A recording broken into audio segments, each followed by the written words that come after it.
3 terrifying true stories that get more horrific as we move on. Can you make it to the end? If you're ready, let's enter Perplux.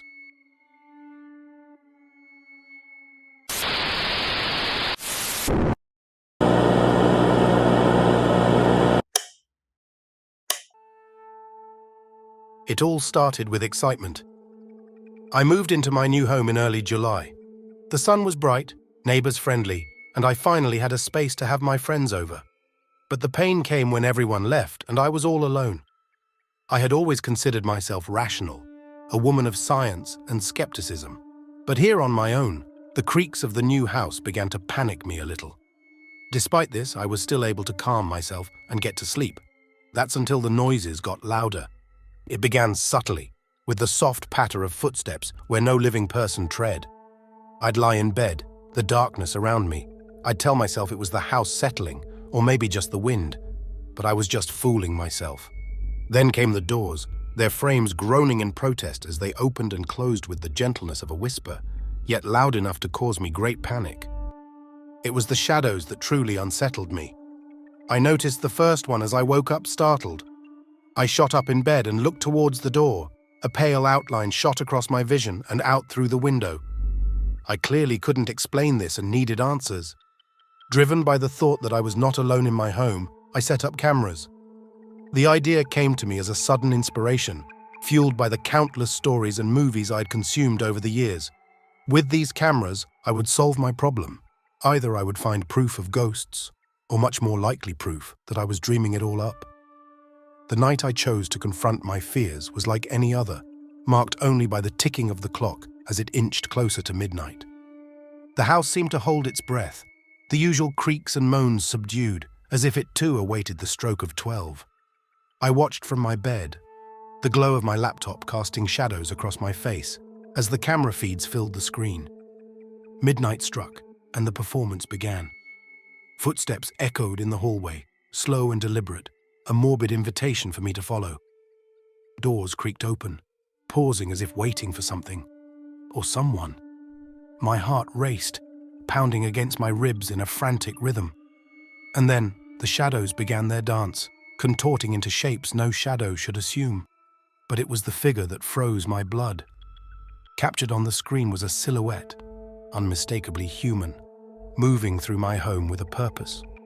It drifted from room to room, pausing as if searching for something, or perhaps someone. The figure was familiar, eerily so, its movements a mirror to a past occupant of this home, a woman who had vanished without a trace years ago.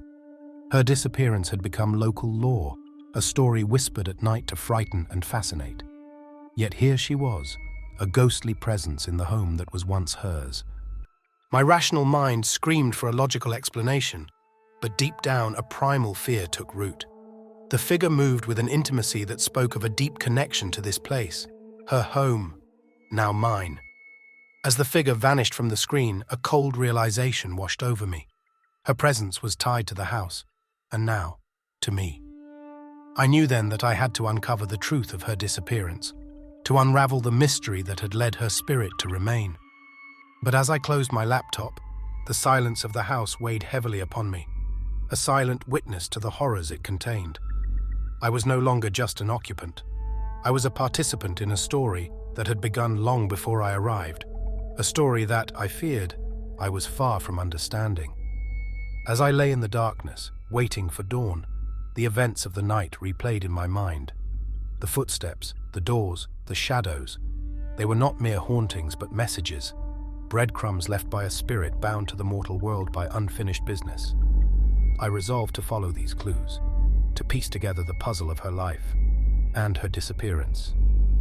But first, I had to survive until morning, in a house that was more than just wood and stone.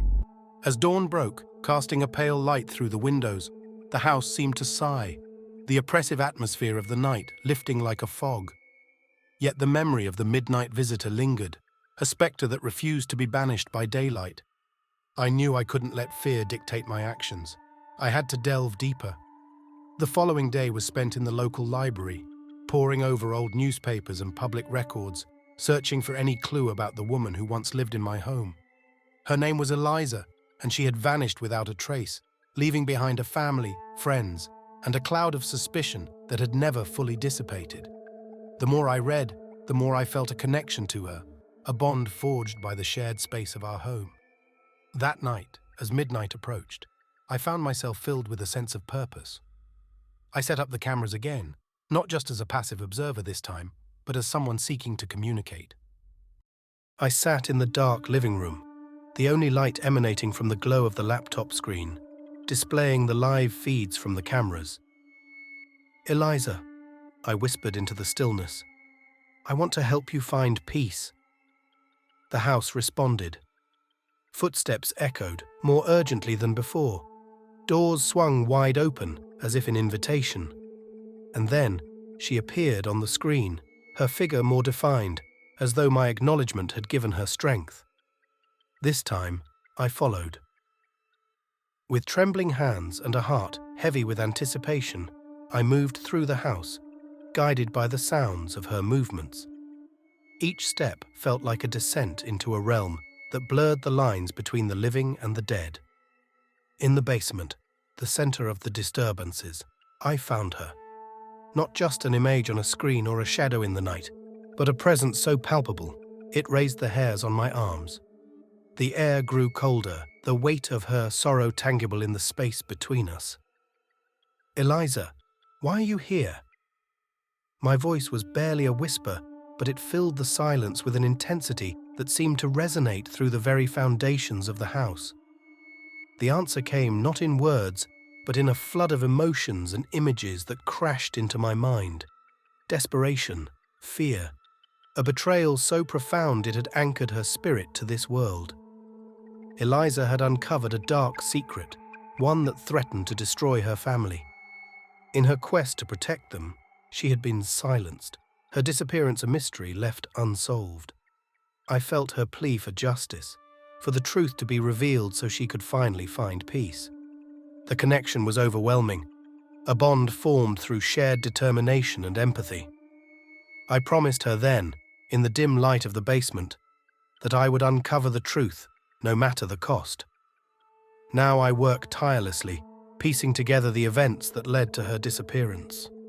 With each discovery, I am a step closer to Eliza leaving me alone.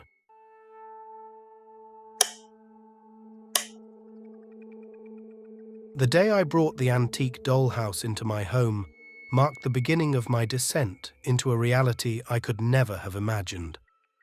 At first, it was merely a quaint addition to my collection, a beautiful, if not slightly eerie, replica of my own home. Its craftsmanship was exquisite, each room meticulously detailed to mirror the layout of my house. I placed it in the living room, a conversation piece that drew the attention of any guest who visited.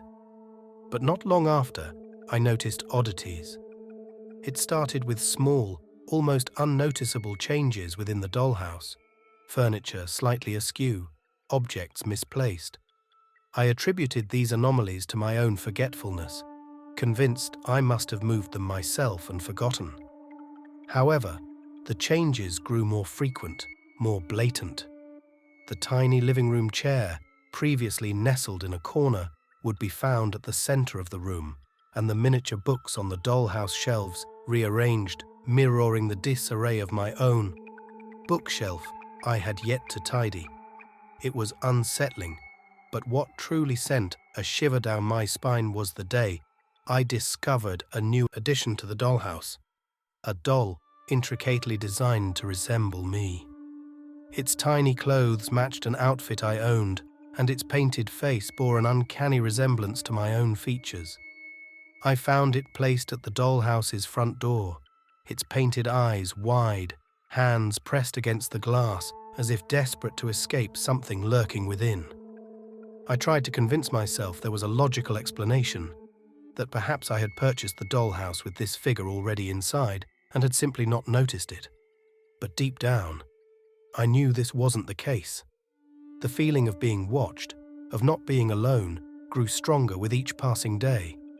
Shadows seemed to linger longer in my home, and the air grew colder whenever I passed by the dollhouse. One evening, determined to dispel the growing dread that had taken hold of me, I decided to rearrange the dollhouse, to remove the doll that bore my likeness. But as I reached out to open the front panel, a chill ran through me, stopping me in my tracks.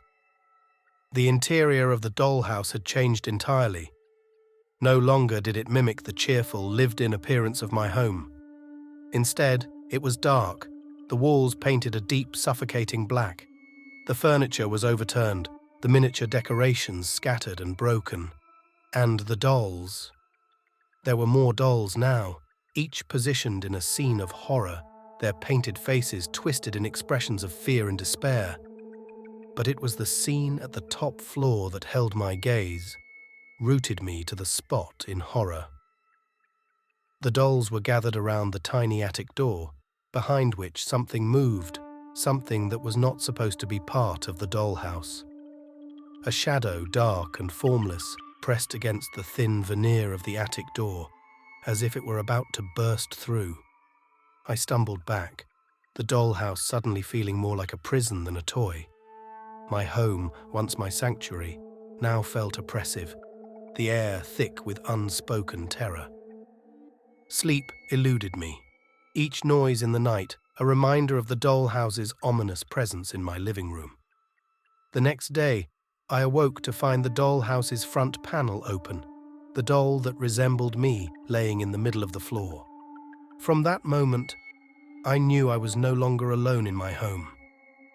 The line between my world and whatever realm the dollhouse had unveiled had blurred, merging in a way that left me trapped in a living nightmare. The truth of the dollhouse and its eerie reflection of my home was far more sinister than I could have imagined. As I braced myself to uncover the full extent of the horror I had invited into my life, I couldn't shake the feeling that whatever had been contained within the dollhouse was now a part of my world, watching, waiting, unseen. Determined to rid myself of its curse, I considered destroying the dollhouse, but fear stopped me. If the dollhouse was indeed a portal, as I had come to believe, would destroying it trap whatever had come into my world with me forever? Or worse, would it unleash more horrors that I couldn't fathom? No, destruction was too risky. I had to find another way. Research into the dollhouse's origins led me down a rabbit hole of occult and folklore, tales of objects embedded with spirits and entities, bound to our world through vessels. The more I read, the clearer it became that the dollhouse was not just a mirror to my home, but a gateway, a bridge between realms that had been carelessly opened. And I, in my ignorance, had invited something through. The realization hit me like a cold wave, the doll that resembled me. It was the key. The entity had used it as a conduit into my world, and now I would use it to send it back. But there was a catch. The ritual had to be performed at the witching hour, and the doll needed to be placed back in the dollhouse by my own hand, willingly accepted by the entity. The night of the ritual was terrifying, but I was determined. The air in my home was electric, charged with unseen energies as I began the process that the old woman had taught me. The dollhouse, illuminated by the flickering light of the candles I had arranged around it, seemed to pulsate, a heart of darkness beating in anticipation. With trembling hands, I opened the front panel of the dollhouse and placed the doll inside, at the threshold of the open door. The moment it crossed the threshold, I felt the air around me thicken as the candles flickered wildly, casting elongated shadows that danced like demons in the dark. Then, silence. The air cleared, the oppressive presence that had weighed on my home lifting like a fog at sunrise. The dollhouse, once a beacon of malevolent energy, now seemed nothing more than a simple toy, its connection to the other realm severed. Exhausted, I collapsed, the relief of the ritual's success a balm to my frayed nerves. When I awoke, the sun was shining, the first rays of dawn casting light on the dollhouse. It was closed, its panels sealed as if never opened. Months passed, and sleeping alone in the house became a lot easier. But still, on a cold winter night, I can hear a clear whisper that forces me awake. On these nights, I always run downstairs to make sure the dollhouse hasn't moved. So far, the coast is clear, but I'll keep you updated.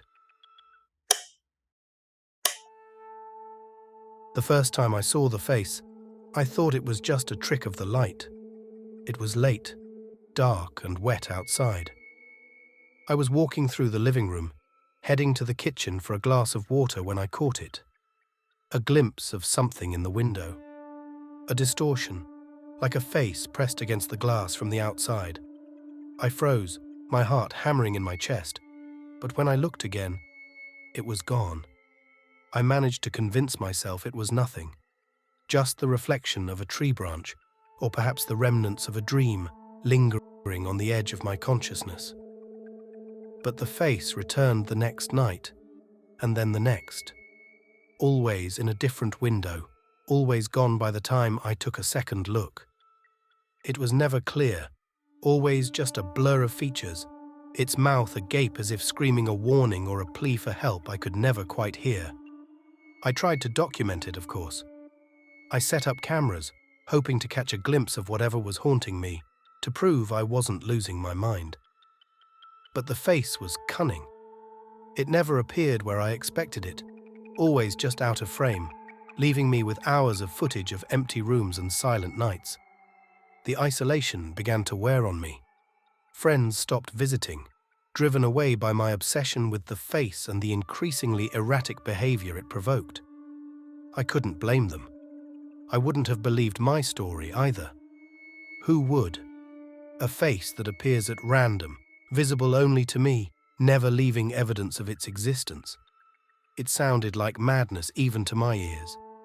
But then, one evening, as I stared into a window, waiting for the face to appear, a horrifying realization washed over me.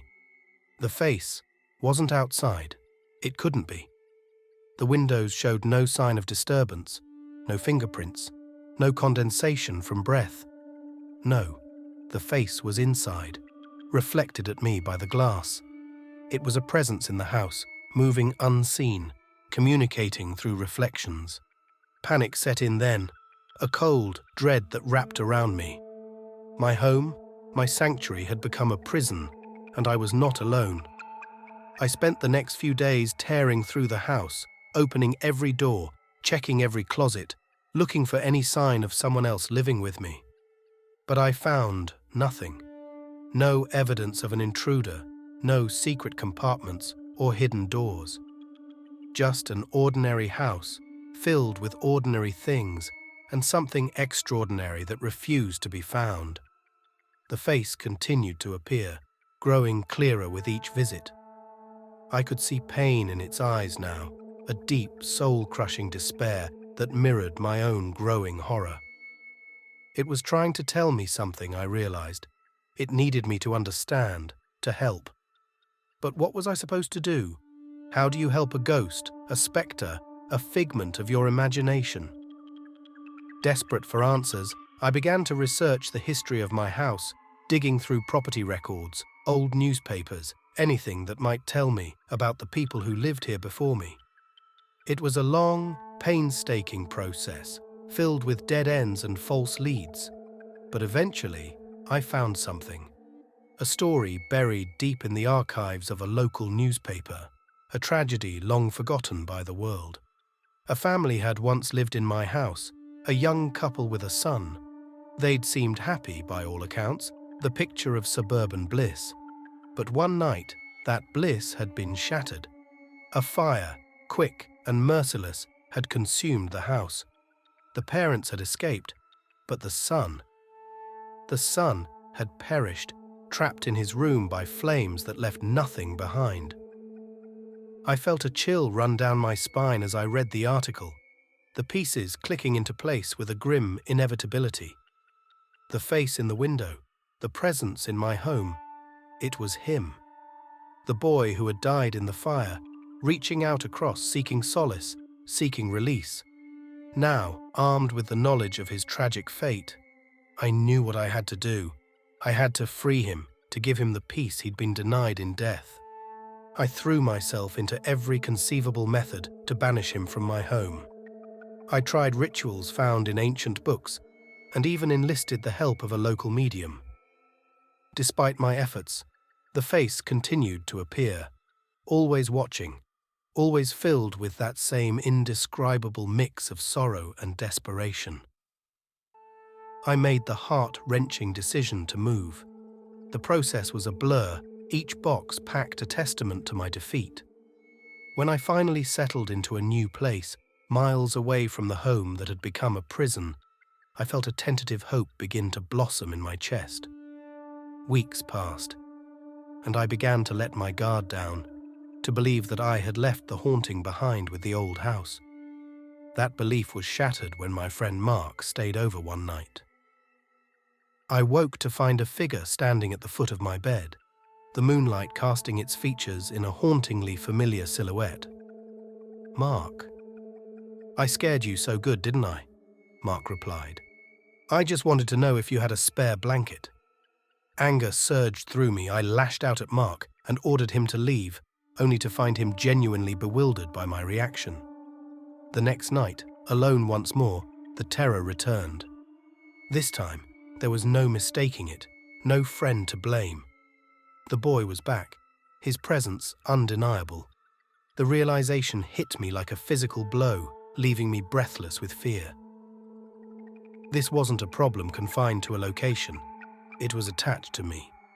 As I faced the apparition, a mix of emotions welled up inside me. Fear, yes, but also a great sadness.